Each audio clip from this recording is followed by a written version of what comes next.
Baik, langsung saja kita akan berikan kesempatan kepada Mas Boyamin. Mas Boyamin, seperti apa kemudian geng-geng ini memang betul-betul adakah di antara mereka? Dan mereka memang kalau tadi Mas Judi soalnya mengatakan bahkan solid ini mereka, saling bantu-membantu. Kalau kemarin juga ada narasumber yang mengatakan segala macam hal yang dilakukan di sana, dugaan tindak korupsi seperti itu, 3 lapis ke atas sampai kemudian 3 lapis ke bawah. Mas Boyamin, bagaimana catatannya terhadap geng ini?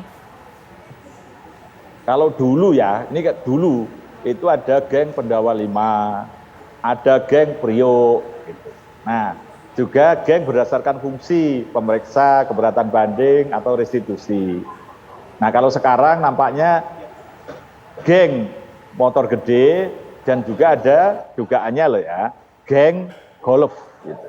Nah, golf ini yang lebih, menurut saya lebih perlu perhatian kalau sama-sama kita ngurusi moge. Moge ini hanya olahraga biasa, uangnya nggak cukup banyak dan tidak banyak aktivitas, itu tidak ada proses lobby-lobby segala macam. Tapi golf ini bisa ada proses lobby-lobby, juga biayanya juga bisa dibiayai oleh wajib pajak, gitu. Dan kemudian banyak hal yang perlu dikeluarkan uang untuk macam-macam lah. Gitu, nah, Mas, itu. mereka itu yang melakukan atau ada di dalam kegiatan tersebut, itu memang orang-orang dari Direktorat Jenderal Pajak, begitu catatan dari Mas Boyamin?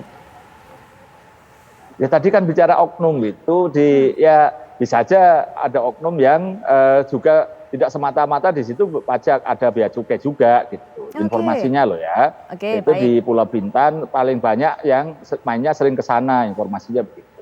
Jadi apakah habis itu belanja-belanja ke Singapura nyebrang gitu ya bisa aja kan gitu. Jadi ini gampang kok kalau mau melacak itu aktivitas di sana, di hotel sana gitu, lagu resort segala macam masih ada beberapa yang kalau memang mau niat gitu oleh Bu Menteri Keuangan atau Irjen Keuangan dicari ke sana, tidak harus Boyamin yang nyari ke sana, mana buktinya?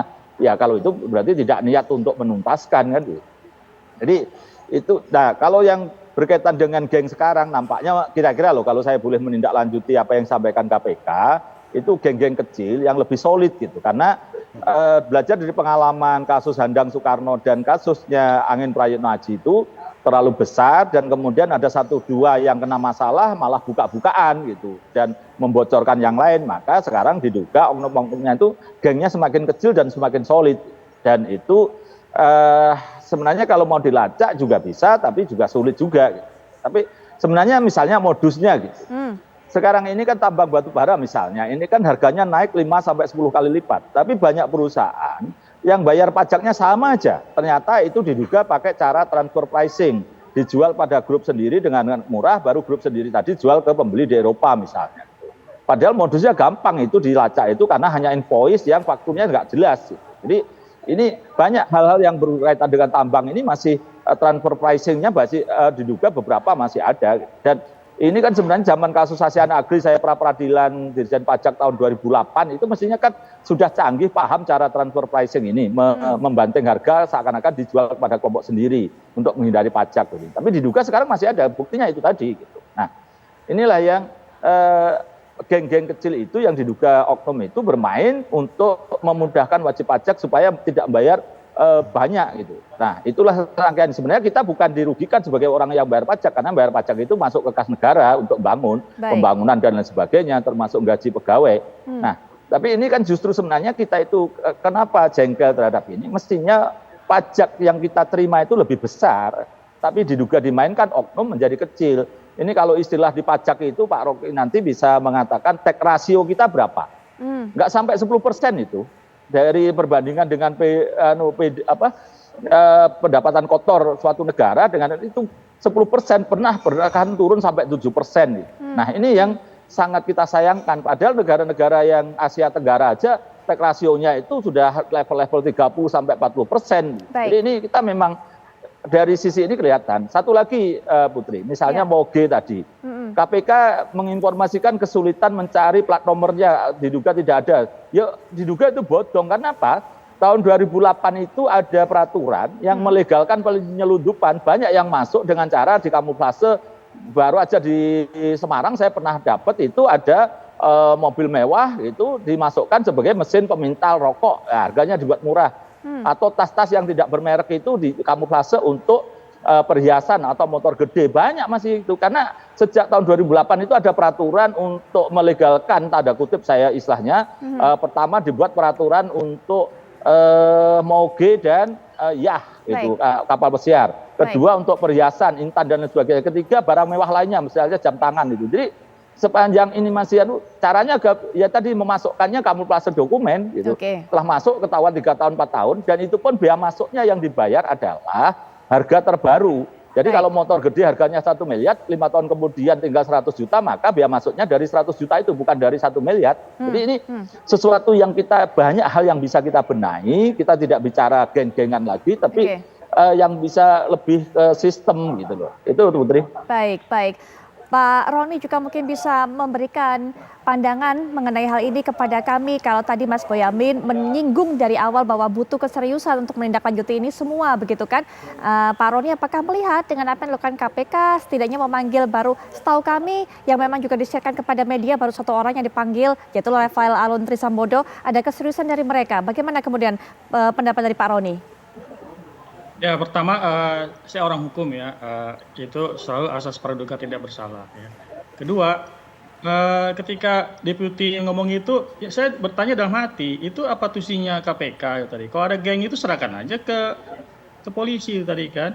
Tuh, jadi kalau topik kita hari ini bicara tentang geng ya itu tadi, saya sih setuju memang korupsi harus diberantas, dan itu nggak bisa kan sendirian, itu memang harus rame-rame lah istilahnya.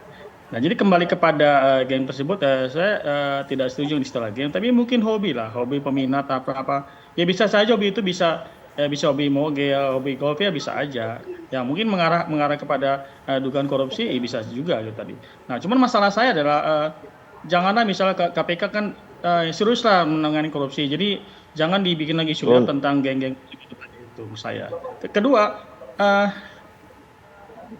Pak Yudi kan dia orang bekas penyidik KPK ya tadi kan, itu harus diingat bahwa ada sumpah loh, ada sumpah jabatan bahwa apapun yang sudah kita kerjakan itu nggak boleh diungkapkan ke publik itu tadi itu, ya. Dan maksudnya ini bagian pendidikan kita juga. Gitu. Saya setuju korupsi itu harus diberantas, dan nggak mungkin sendiri, ya. Cuman saya tidak setuju istilah geng itu aja. Demikian, Mbak. Baik, jadi Pak Roni menyoroti cara penyampaian KPK, begitu kan?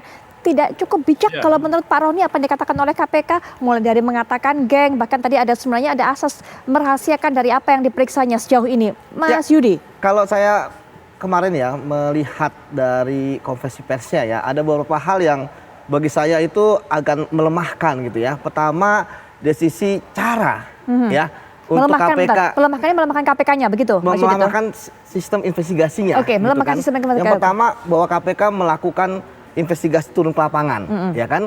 Kita lihat bagaimana didatangi kan, seperti itu. Kemudian yang kedua, tadi akhirnya ketika ada informasi bahwa KPK telah mendapatkan informasi adanya geng gitu ya, walaupun bahasanya geng gitu ya, itu pasti semua pada tiarap gitu kan. Wah, KPK sudah tahu nih, ya kan? Ya tentu mereka akan tiarap seperti itu. Kemudian yang ketiga, ada beberapa materi lah yang saya pikir misalnya disampaikan pada publik, misalnya kepemilikan yang sebenarnya siapa gitu kan. Tapi kan kita melihat bahwa kasus itu dalam yang sering saya tangani ya, bahwa belum tentu formil yang tercantum di dalam ya surat-surat itu adalah pemilik sebenarnya ya.